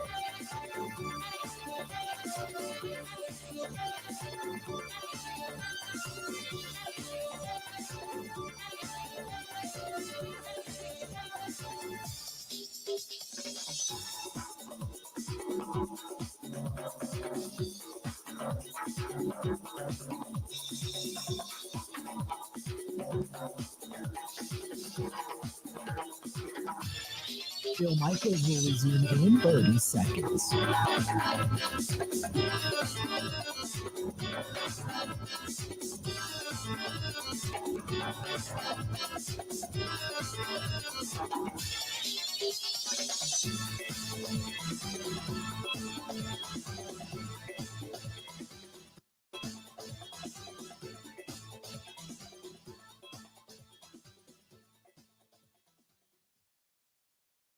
You got to hit it, make it, rock it, put it in the pocket. Hit it, make it, rock it, put it in the pocket. Yeah. This little Cajun music. I like that. Little Cajun music. Getting you ready for the Big Easy down there. A little Zydeco stuff. I can't wait. And if you're not going for whatever reason, you're not going to be there, we hopefully you can live a little vicariously through us as we get ready to head down to New Orleans, Louisiana, and enjoy Super Bowl 59 coming up here in about 10 days. So really looking forward to it. So make sure you follow us on all platforms, by the way. And if you can follow us on YouTube. Go to youtube.com and watch the program and respond and chime in and be on the live stream and everything. Go to youtube.com/Bill Michaels Show. That's youtube.com/Bill Michaels Show. But on all our social media platforms, you can follow us on Twitter @Bill_Michaels, @Bill_Michaels. You can follow us there. Now we're on Instagram, Bill Michaels Show on Instagram. Same thing, the Bill Michaels Show over on Facebook, Bill Michaels Show on TikTok. You can watch us on the Twitch app. You can watch us on the Kick app. We're even on LinkedIn, believe it or not. We're on LinkedIn. LinkedIn Live. We do LinkedIn Live every day. So you can follow us on all those apps. But if you follow us on Instagram, Facebook, and TikTok for sure, and over on Twitter to a certain extent, we'll be posting sights, sounds, videos, all the stuff behind the scenes and everything. So if you get a chance, follow us there and like us there and all that kind of good stuff. And then every time we do something, it'll pop up and you can at least check out, all the places we're at and the NFL fan experience and some of the restaurants and bars and places we go and all that kind of good stuff. If you want to email the program at any time, you can. thebillmichaels@gmail.com. The website, thebillmichaels.com. You can always listen to us each and every day as we're going to be live down there on the app, WOZN, The Zone Madison.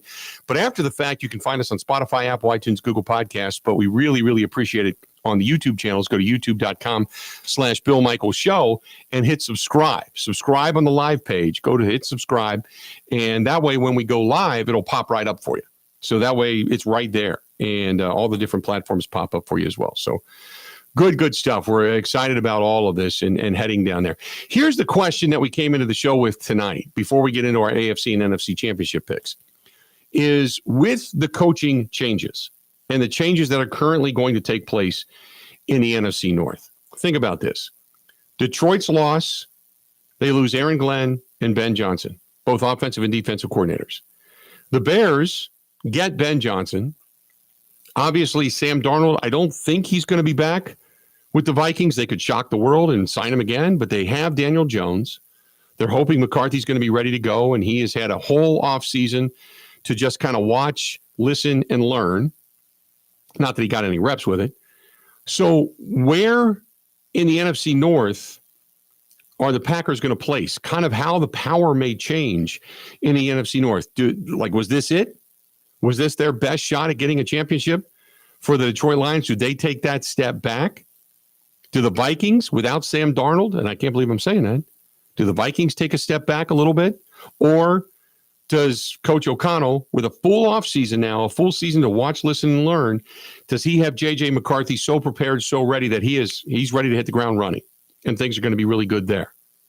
Then, obviously, what do the Packers do in the offseason? This offseason, this downtime, how do they get better? And then the fly in the ointment, because don't forget the Bears and the Packers each had only one win in the division all season long, and that was against each other. The Packers won on a blocked field goal down there at the dump by the lake, and then the Bears came in and knocked off the Packers in the last game at Lambeau Field. So do they flip-flop powers? Who ends up winning the division? Where are all the wins going to come from? Do the Bears, do they end up with 8, 9 wins? Their offense, does it get dramatically better because Ben Johnson is there and the work that he does with Caleb Williams?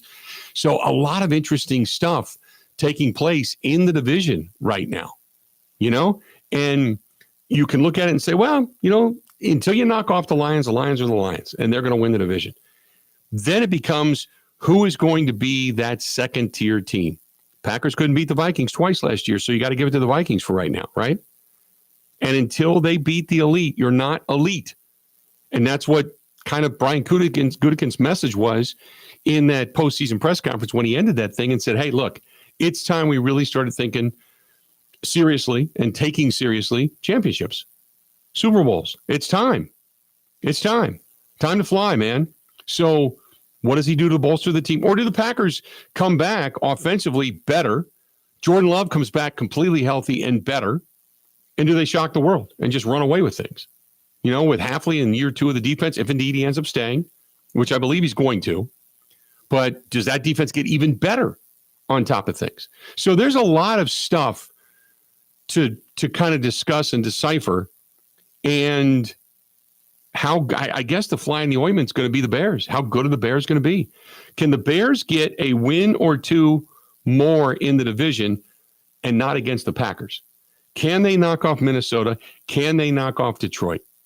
Can they get that level of good? Because you would assume they're offensively going to be better. Now, again, that just because they hired Ben Johnson doesn't mean that he's capable of being a head coach. It comes with a lot more responsibility. You spread your time out a lot thinner to pay attention to each, specific area, when before you were just game planning. That was it. You're just your offensive coordinator, you're game planning, you're working with your offensive guys. That's it. Now, how much with him having different duties, how much does that spread him thin for game planning and all the things that he wants to do offensively speaking with Caleb Williams? So there's a lot to kind of chew on there as this division starts to unfold and the offseason really kind of starts to hit the ground running here shortly. So I think there's a lot of good questions. I think it's going to be fun. I think this is and I say this every year, and I catch myself saying that every year. This is a pivotal year for the Green Bay Packers. This is a pivotal year for the Green Bay Packers because you're either getting better or you're getting worse. There is no in between. There is no standing pat. The old adage is in the NFL, if you're not getting better, you're getting worse. You can't stay the same because if you stay the same, everybody catches up to you and then you end up falling. You end up worse. So this is Interesting year. Interesting year. You need obviously a new quarterbacks coach. Replace Tom Clemens. You need a new offensive line coach right now. Or excuse me, defensive line coach right now. So you got to get better. You got to get better. 877-867-1670. When we come back, we're going to delve into it a little bit. You've got two really good games on the docket coming up this weekend. I mean, really good AFC and NFC Championship games. The first one is at 2:00 Central Time on Fox. That is the Commanders as the wild card going in and taking on the number 2 seed Philadelphia Eagles, Lincoln Financial Field. Then the next one, 5:30 in Kansas City, GEHA Field at Arrowhead. And that is the Buffalo Bills, the 2 seed, taking on the number 1 seed, the Kansas City Chiefs, looking for a three-peat. We'll talk about that. We'll break it all down. When we come back, we got more of the Bill Michaels Huddle. Don't go anywhere. Stay tuned. We'll be back right after this. Oh, yeah. This is the Huddle with Bill Michaels on the Wisconsin Sports Zone Network.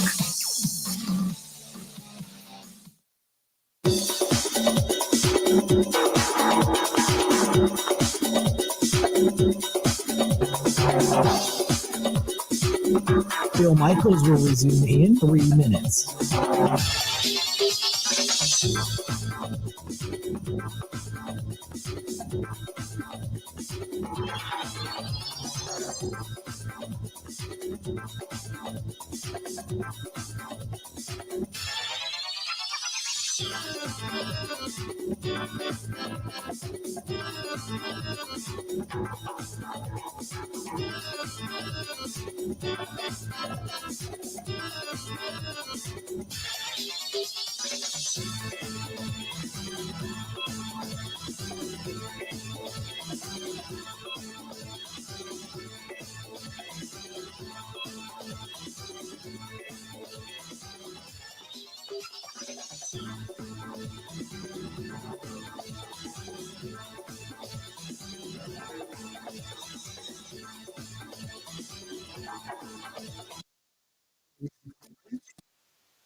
Bill Michaels will resume in 1 minute.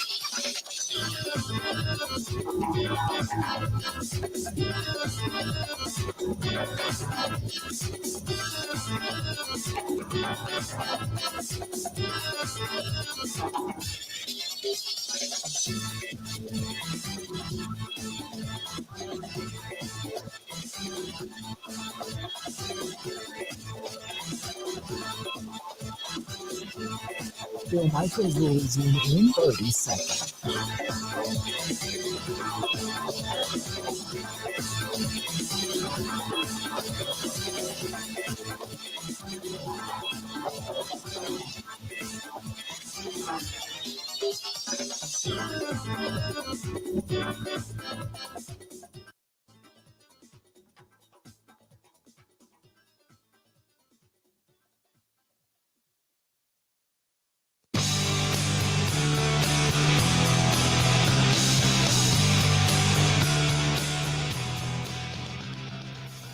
It is cold, it is frigid, the ground is hard, but our friends at Neiman Farm Services, they are always working for you, the farmers, right here in the great state of Wisconsin. If you are a farmer and you're thinking to yourself, man, it's another tough season ahead, I want to hang on to the family farm, I want to make sure we make it more profitable, we kind of figure some things out, It's phone calls are free, my friend. 715-650-7988. 715-650-7988. That's Neiman Farm Services. Whether it's drainage or tilling, planting, seeds, things that you can get just help with, all they want to do is maximize your operation to make it more profitable and more manageable for you. The family farmer, the farmers right here in the great state of Wisconsin and the surrounding areas. You keep the family farms in the families, and that's what they aim to do. Neiman Farm Services, 715-650-7988. They're right here in Wisconsin, based right here, 715-650-7988. Central Wisconsin located, and they are here to help you. And again, that's Neiman Farm Services.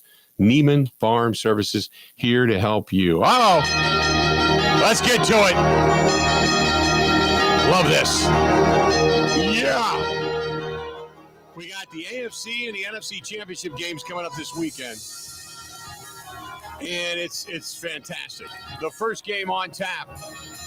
The Washington Commanders, 14-5 so far. 16-3 Philadelphia. Washington beat Philadelphia 20-6 in the 1990 NFC wildcard round. The only postseason meeting between these two teams. Philadelphia and Washington, they split the regular season meetings this year, with each team winning at home. In Week 11, the Eagles beat the Commanders 26-18 as Saquon Barkley went for 146, including a couple of touchdowns. In Week 16, Washington overcame that 13-point fourth quarter deficit, and they beat Philadelphia 36-33. Jaden Daniels threw a career-high 5 touchdown passes. 3 of them coming in the fourth quarter, including the game winner with just 6 seconds to go in the ball game. It was an amazing game. These two teams, although Jalen Hurts, with the knee, he got that thing kind of hyperextended in the game last week. So he's back, but he's got a knee issue. As to whether or not he's going to be out there running around, scrambling all over the place, we'll have to wait and see. But in this contest, Washington, they advanced to the conference championship game for the 7th time since 1970. They knocked off the number 1 seed. They have no fear, and they're led by a quarterback who has no fear in Jaden Daniels.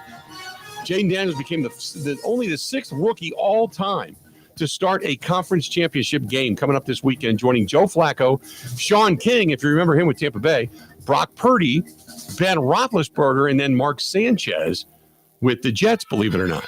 With a win, he can become the first rookie starting quarterback to start a Super Bowl, the first rookie starting quarterback to win 3 postseason games, which then surpasses Ben Roethlisberger. Philadelphia, for the first time in franchise history, the Eagles are going to host the wild card divisional and the championship game in the same season. And Saquon Barkley in the divisional playoffs, he's got 232 scrimmage yards, 205 rushing, 27 receiving. He is the difference maker. That's the reason, if I got to make a pick, Saquon Barkley, who ran wild in that first contest, I'm going to go with Saquon Barkley and the Eagles in this one in a slim, hard-fought battle at Lincoln Financial Field coming up on Sunday afternoon, the first game, which is going to be on Fox, by the way, 3 o'clock Central, and or 3 o'clock Eastern, 2 o'clock Central. So I'm going to go with the Eagles at home to win that one. The next game, man, big one, huge. 5:30 coming up. By the way, that game, that AFC Championship game, as you know, going to be on CBS. You got Jim Nantz, Tony Romo on the call. The Chiefs with a 4-2 record in the postseason meeting against the Bills. The Bills have just not been able to get over that hump. Not at all. And this is kind of it. Josh Allen, he needs this, right? And we all know what's happened all week long, because all the talk has been about the Kansas City Chiefs and the officiating and the favoritism. I got to think going into this game that the officials are on high alert not to be too favorable to Patrick Mahomes. The Chiefs got that 4-2 record in the postseason. And I'll tell you this, in the postseason last year, Patrick Mahomes connected with Travis Kelce for 2 touchdowns and the win in the game when these two teams met up. The Bills, they've won 4 consecutive regular season games against the Chiefs, including that 30-21 win in Buffalo back in Week 11, but they haven't been able to get over the hump against them in the postseason. Allen and Mahomes set to become the 5th set of starting quarterbacks to face each other in at least 4 postseason games since Tom Brady and Peyton Manning. There you go, 5 times. You got the Pro Football Hall of Famer Terry Bradshaw and Ken Stabler 4 times, and Brett Favre and Steve Young and Tom Brady and Joe Flacco each 4 times. Buffalo, they get to the conference championship for the 7th time since 1970. They're kind of that sentimental favorite right now for a lot of people. Sean McDermott, including the postseason, he's won 93 games since being hired in Buffalo in 2017. Josh Allen, 83 career wins, including the playoffs in his first 7 NFL seasons. With a win on Sunday, he would then pass Russell Wilson for the 2nd most wins by a quarterback ever in his first 7 seasons, including in the postseason. Only Patrick Mahomes, who has 89, of course, holds the record. Kansas City, on the other hand, they reached the AFC Championship game. Can you believe this? For the 7th straight season. 7 straight years, Kansas City's been in the AFC Championship game. That's amazing. Trailing only the 2011 through 2018, who? New England Patriots. For the longest streak in NFL history, the Chiefs are the 4th reigning back-to-back Super Bowl champions to reach the conference championship game. They join the Dallas Cowboys, the San Francisco 49ers, and the Pittsburgh Steelers. None of whom have gone on to win a Super Bowl, because the Super Bowl in the modern era has never been won in back-to-back years. The Chiefs have won 8 consecutive postseason games, and Andy Reid appearing in the conference championship game now for the 12th time. Only 1 conference championship game behind Bill Belichick. Patrick Mahomes comes in the AFC Championship game tied for the 2nd most postseason wins by a starting quarterback, and has the 2nd highest postseason passer rating of all time. This one's tough. Because I think Chris Jones can be a game wrecker on the defensive side of the football for Spagnuolo. And Spagnuolo is going to dial it up and try to get Josh Allen off his mark. In that game in Buffalo really didn't have much of a problem getting after Patrick Mahomes. And Patrick Mahomes and company, they don't have a strong run game. For all intents and purposes, Buffalo, they played good enough to win, but they probably should have lost that game. They got some luck on their side right now. Maybe their luck has run out. I don't know.